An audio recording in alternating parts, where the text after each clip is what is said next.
ఇందిరమ్మ ఇల్లు 400 చదరపు అడుగుల్లో స్నానాల గది వంటగది తప్పనిసరి. తొలి విడతలో స్థలం ఉన్న వారికి మంజూరు.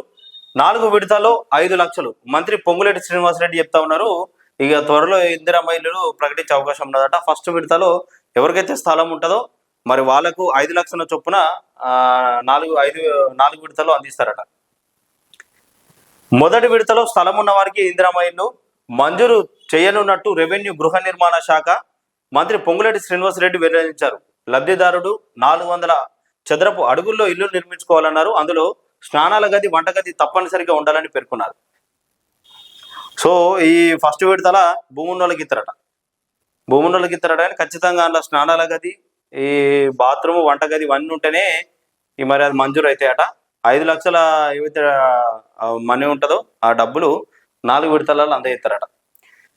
ఇల్లు నిర్మించుకోవడానికి లబ్ధిదారునికి ప్రభుత్వం 4 విడతలో 5 లక్షలు ఇస్తుందని తెలిపారు. పునాది నిర్మాణం పూర్తి కాగానే 1,00,000, లెంటల్ లెవెల్ కు చేరగానే 1,25,000, స్లాబ్ వేశాక 1,75,000, గృహ ప్రవేశం సమయంలో మిగిలిన 1,00,000 రూపాయలను ప్రభుత్వం అందిస్తున్నదని చెప్పారు. గ్రామ సభలను నిర్వహించి పేదల్లో బహుపేదలను లబ్ధిదారులుగా ఎంపిక చేస్తామని, ఇంటి యజమానురాలి పేరునే మంజూరు చేస్తామని స్పష్టం చేశారు. గాంధీ భవన్లో బుధవారం జరిగిన మంత్రితో ముఖాముఖి కార్యక్రమంలో పాల్గొన్న పొంగులేటి శ్రీనివాసరెడ్డి పార్టీ నేతలు, కార్యకర్తలు ప్రజల నుంచి ఫిర్యాదులు, వినతి పత్రాలు స్వీకరించారు. అనంతరం ఆయన మీడియాతో మాట్లాడుతూ మంత్రితో ముఖాముఖి కార్యక్రమంలో అత్యధికంగా ఇందిరమ్మ ఇళ్ల మంజూరుకు సంబంధించి వినతి పత్రాలు వచ్చాయని వెల్లడించారు. డబుల్ బెడ్రూమ్ ఇల్లు నమూనాలు చూపించి గెలిచిన బీఆర్ఎస్ పార్టీ 10 ఏళ్లు అధికారంలో ఉండి